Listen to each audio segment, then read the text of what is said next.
الحمد لله نحمده ونستعينه ونستغفره ونؤمن به ونتوكل عليه ونعوذ بالله من شرور أنفسنا ومن سيئات أعمالنا من يهده الله فلا مضل له ومن يضلله فلا هادي له ونشهد أن لا إله إلا الله وحده لا شريك له ونشهد أن سيدنا وسندنا ومولانا محمدا عبده ورسوله أما بعد فأعوذ بالله من الشيطان الرجيم بسم الله الرحمن الرحيم يا أيها الذين آمنوا اذكروا الله ذكرا كثيرا صدق اللہ العظیم۔ برادران اسلام، جیسے کہ آپ حضرات کو معلوم ہے یہ شعبان المعظم کا بابرکت مہینہ چل رہا ہے۔ اس کے بعد رمضان المبارک کا مہینہ ہمارے اوپر اپنی رحمتوں اور برکتوں کے ساتھ بہت جلد آنے والا ہے۔ شعبان المعظم کا یہ وہ مہینہ ہے جس میں حضور اکرم صلی اللہ علیہ وسلم کثرت کے ساتھ روزہ رکھا کرتے تھے، عبادات کیا کرتے تھے۔ اس ماہ کے اندر ایک رات آتی ہے جس کو ہم لوگ شب برات کے نام سے جانتے ہیں۔ شب برات کے اندر نبی صلی اللہ علیہ وسلم سے عبادات کرنا ثابت ہے۔ تقریباً 17 صحابہ سے اس سلسلے میں روایات موجود ہیں۔ شیخ محمد ناصر الدین البانی جیسا محدث، انہوں نے بھی بہت ساری احادیث لی ہے جن کو سند کے اعتبار سے، متن کے اعتبار سے اس کو بڑا مقام دیا ہے۔ میرے ہاتھ بہت ساری احادیث اس سلسلے میں نبی علیہ السلام سے روایت کی گئی ہے کہ آپ صلی اللہ علیہ وسلم ان دنوں کے اندر عبادات کرتے تھے۔ خاص طور پہ شب برات سے متعلق، اس کے روزے سے متعلق حضرت علی المرتضیٰ رضی اللہ تعالیٰ عنہ کی حدیث موجود ہے کہ آپ عبادت کرتے اور آپ روزہ بھی رکھتے۔ اس لیے جو حضرات مہینے کے 3 دن روزے رکھتے ہیں ایام 20 میں، یقیناً یہ 14ویں اور 15واں جو دن ہے یہ انہی دنوں میں پڑتا ہے، ایام 20 ہی کے اندر پڑتا ہے۔ اس لیے جو پہلے سے رکھ کے آ رہے ہیں وہ بھی رکھے، کوئی مسئلہ نہیں ہے۔ نبی علیہ السلام سے پیر اور جمعرات کا روزہ بھی ثابت ہے، آپ ان دن بھی روزہ رکھے۔ بہرحال شعبان میں کثرت سے روزے رکھنا آپ صلی اللہ علیہ وسلم سے ثابت ہے، اس لیے آپ روزہ رکھ سکتے ہیں۔ باقی اس کو لازم قرار دینا یہ درست نہیں ہے، اس کو واجب قرار دے دینا یہ ضروری نہیں ہے، چونکہ یہ ایک نفلی روزہ ہے اور نفلی عبادات کے اندر بندے کا خود کا اختیار ہوتا ہے، وہ چاہے اسے کرے وہ چاہے نہ کرے۔ آپ کرتے ہیں آپ کو ثواب ملتا ہے، آپ نہیں کرتے آپ کو کوئی گناہ نہیں ملتا۔ شرط یہ ہے کہ وہ نبی علیہ السلام سے وہ باتیں ثابت ہو، اور جتنی ثابت ہو اتنی پہ عمل کیا جائے۔ نبی علیہ السلام سے عبادت کا ذکر تو ملتا ہے، لیکن کیا طریقہ تھا عبادت کا، کوئی خاص انداز تھا عبادت کا، یہ نبی علیہ السلام سے ان دنوں میں نہیں ملتا۔ نبی علیہ السلام سے اس طرح کی روایات آپ کو نہیں ملیں گی کہ خاص یہ عبادت کرنی چاہیے جیسے ہمارے اس دور کے اندر لوگ خاص عبادتیں کرتے ہیں۔ جیسے مثال کے طور پر صلاۃ التسبیح کی نماز پڑھتے ہیں اور باقاعدہ جماعت بنا کے پڑھتے ہیں، امام صاحب بھی اس کے اندر شامل کرتے ہیں اور مقتدی بھی اس کے اندر شامل ہوتے ہیں، اور باقاعدہ پھر اس کی جماعت کے ساتھ میں نماز ادا کی جاتی ہے۔ یہ نبی علیہ السلام سے یہ باتیں ثابت نہیں ہے جو ہم نے خواہ مخواہ کی گڑھی ہے۔ ایسے ہی بہت ساری اور بھی عبادات ہیں، جیسا ہمارے دور کے اندر قبرستان میں جاتے ہیں اور قبرستان میں جانے کے بعد میں چراغاں کرتے ہیں، وہاں موم بتیاں جلائی جاتی ہیں، وہاں روشنیوں کا باقاعدہ انتظام کیا جاتا ہے، اور وہاں پہنچنے کے بعد میں معلوم نہیں کیا کیا کرتے ہیں۔ ایک عبادت کو چھوڑنے کے بعد میں قبرستان جاتے ہیں۔ امی عائشہ رضی اللہ تعالیٰ عنہ کی ایک حدیث موجود ہے جو نبی علیہ السلام سے ایک مرتبہ جانا ثابت ہے، تو ایک مرتبہ تک تو ٹھیک ہے، باقی اس سے زیادہ جانا یہ نبی علیہ السلام سے ثابت نہیں ہے۔ لیکن ہم ہر مرتبہ جاتے ہیں، وہاں چراغاں کرتے ہیں، باقاعدہ انتظام کیے جاتے ہیں۔ یقیناً یہ حضور اکرم صلی اللہ علیہ وسلم کے طریقے کے بالکل خلاف ہے۔ وہ بھی آپ ایک رات گئے، وہ بھی اندھیرے میں گئے۔ امی عائشہ رضی اللہ تعالی عنہا فرماتی ہے، یہ روایت کئی محدثین نے اپنی کئی کتابوں میں اس کو نقل کیا، فرمایا یہ آج 15ویں شب ہے اور اللہ تبارک و تعالی اس شب میں اپنے ایسے گناہگار بندوں کی مغفرت فرما دیتے ہیں اور ایسے ایسے لوگوں کی بھی بخشش فرما دیتے ہیں۔ مثال دیا آپ نے، بنو کلب ایک قبیلہ تھا، ان کے یہاں بڑی بکریاں پلا کرتی تھی، کثرت کے ساتھ میں بکری ہوتی ان کے یہاں، اور ان کے یہاں جو بکریاں ہوتی ان کے جو جسموں کے اوپر بال ہوتے وہ بکثرت ہوتے، بہت زیادہ ہوتے۔ فرمایا بنو کلبی کی جو بکریاں ہیں ان کے جو بال ہیں ان کے بالوں کی برابر اللہ تعالیٰ اپنے بندوں کو اس رات معاف فرما دیتے ہیں۔ تو یہ بڑی بابرکت رات ہے، اس لیے میں جنت البقیع آیا۔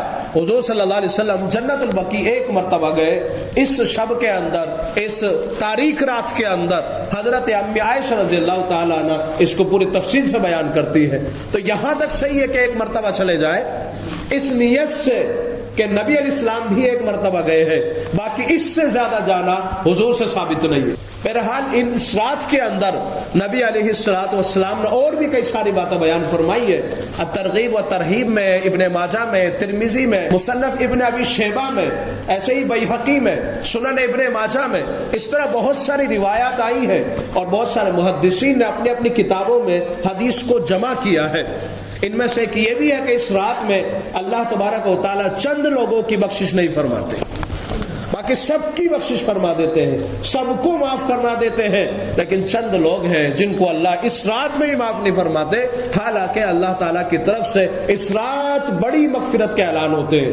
اللہ تعالیٰ پہلے آسمان کے اوپر جلوہ افروز ہوتے ہیں اور اللہ تعالیٰ اس آسمان پہ آنے کے بعد میں باقاعدہ اعلان کرواتے ہیں، ہے کوئی بخشش چاہنے والا جس کی بخشش ہو جائے، ہے کوئی مغفرت چاہنے والا جس کو اللہ معاف کر دے، ہے کوئی رحم کی بھیک مانگنے والا جس کو رحمان رحم سے مالا مال کر دے، ہے کوئی، کیا کوئی معافی کا طلبگار ہے آج؟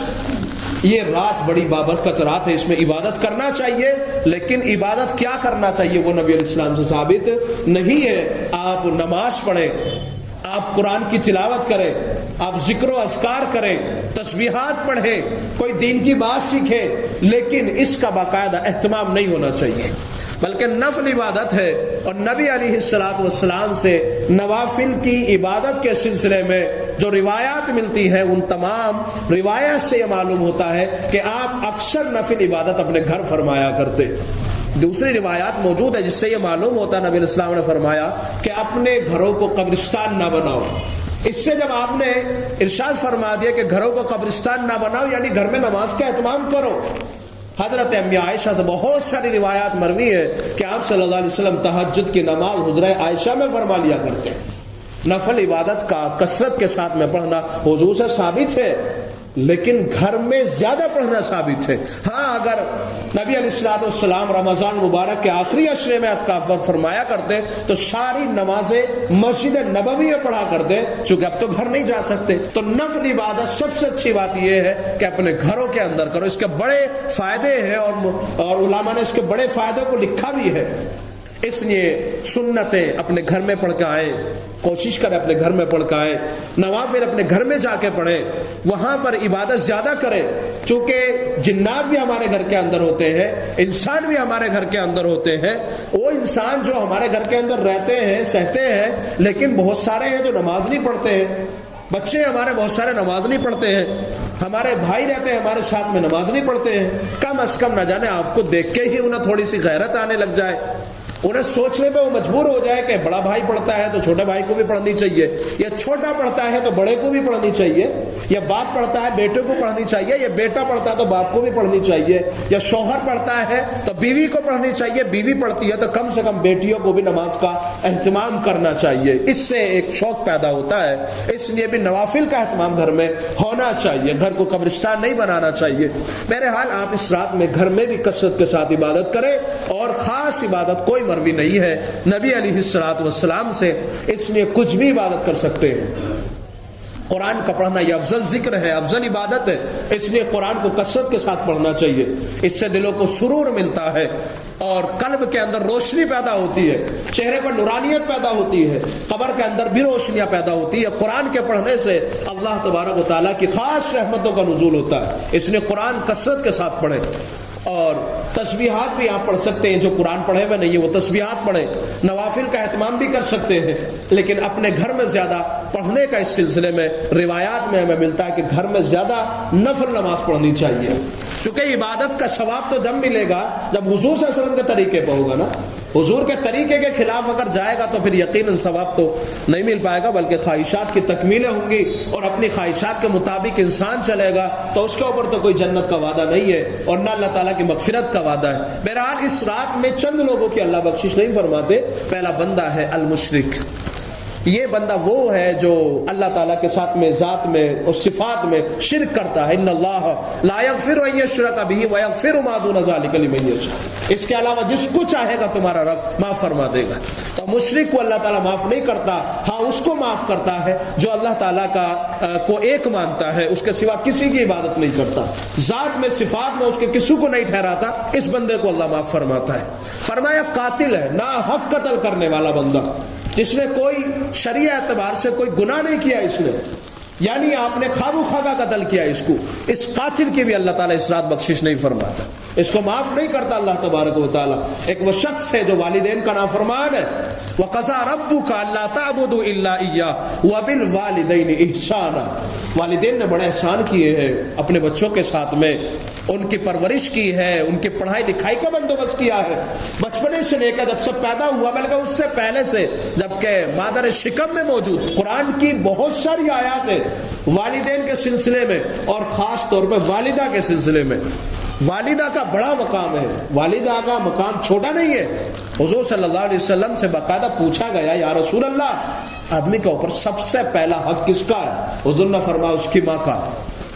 پھر پوچھا پھر کس کا؟ پھر کہا ماں کا ہے اس کی۔ پھر پوچھا پھر کس کا؟ فرمایا اس کی ماں کا ہے۔ پھر اس کے باپ کا مقام کو بیان فرمایا، ماں نے بڑی مشکلات جھیلی ہے، ماں بہت سارے کھانے نہیں کھاتی اس دوران میں جس دوران میں یہ بچہ اس کے ماں کے پیٹ کے اندر ہوتا ہے، بہت ساری چیزیں نہیں کرتی ماں، چھوڑ دیتی ہے ان تمام چیزوں کو جس سے اس بچے کو یا اس کی ذات کو نقصان پہنچتا ہے۔ 9 ماہ مسلسل اس نے پیٹ میں لادا ہے، کتنی مشکلات جھیلی ہے، کتنے مسائل جھیلے ہیں، مشکلات کا سامنا کیا ہے۔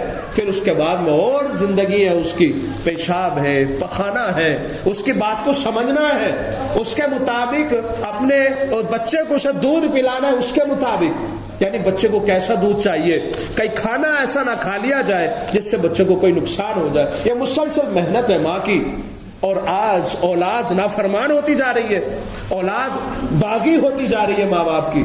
یقین جان لیجیے اللہ تعالیٰ اس رات میں اس کی بخشش نہیں فرماتے جو اپنے والدین کا نافرمان ہے۔ والدین کی اطاعت کریں، فرما برداری کریں، جائز کاموں میں ان کا کہنا مانیں، شرعی اعتبار سے اگر وہ ناجائز کام کو کہتے ہیں پھر اطاعت جائز نہیں ہے، پھر اطاعت اللہ تعالیٰ کی ہے، خالق کی ہے، اور خالق کی نافرمانی میں مخلوق کی اطاعت جائز نہیں ہے۔ ہاں جہاں پر اللہ تعالیٰ کی نافرمانی نہیں ہے، والدین کہتے ہیں کہ آپ کو بیٹا یہ کرنا چاہیے، آپ کو کرنا چاہیے، جبکہ اللہ اور اس کے رسول کی نافرمانی ان کے حکموں کے اندر نہ موجود نہ ہو۔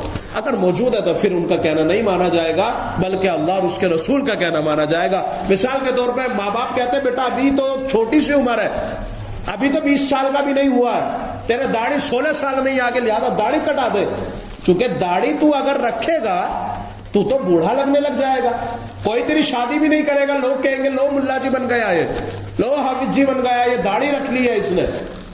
تو یہ والدین حکم کر رہے ہیں کہ داڑھی کٹا دے، اس میں والدین کی نافرمانی ہو رہی ہے۔ اگر آپ ان کا کہنا مانتے ہیں تو اطاعت ہو رہی ہے، لیکن خدا کی نافرمانی ہے، یہاں اس کے رسول کی نافرمانی ہے۔ لیکن یہیں پر اگر آپ ان کا کہنا نہیں مانتے ہیں اور داڑھی جھکے تو باقی رکھتے ہیں، اللہ اور اس کے رسول کی اطاعت ہے لیکن والدین کی نافرمانی ہے، ایسی صورت کے اندر والدین کی بات کو نہیں مانا جائے گا، داڑھی کو باقی رکھا جائے گا۔ داڑھی کا کٹانا بہت بڑا گناہ بھی تو ہے نا، اس کا منانا بہت بڑا گناہ بھی تو ہے نا، اللہ تعالیٰ سچ میں ناراض ہوتے ہیں ایسے آدمی سے۔ تو والدین کا نافرمان فرما بردار اگر ہے تو پھر اللہ مغفرت فرما دیتے ہیں، اور نافرمان ہے تو اس رات بخشش نہیں فرماتے۔ اس لیے اگر کچھ ناچا کاچی ہو جائے تو والدین سے معافی مانگ لے، اور امید ہے کہ اللہ تعالیٰ معاف فرما دے۔ اس لیے ایسے شخص کی بھی اللہ تعالیٰ اس رات میں بخشش نہیں فرماتے۔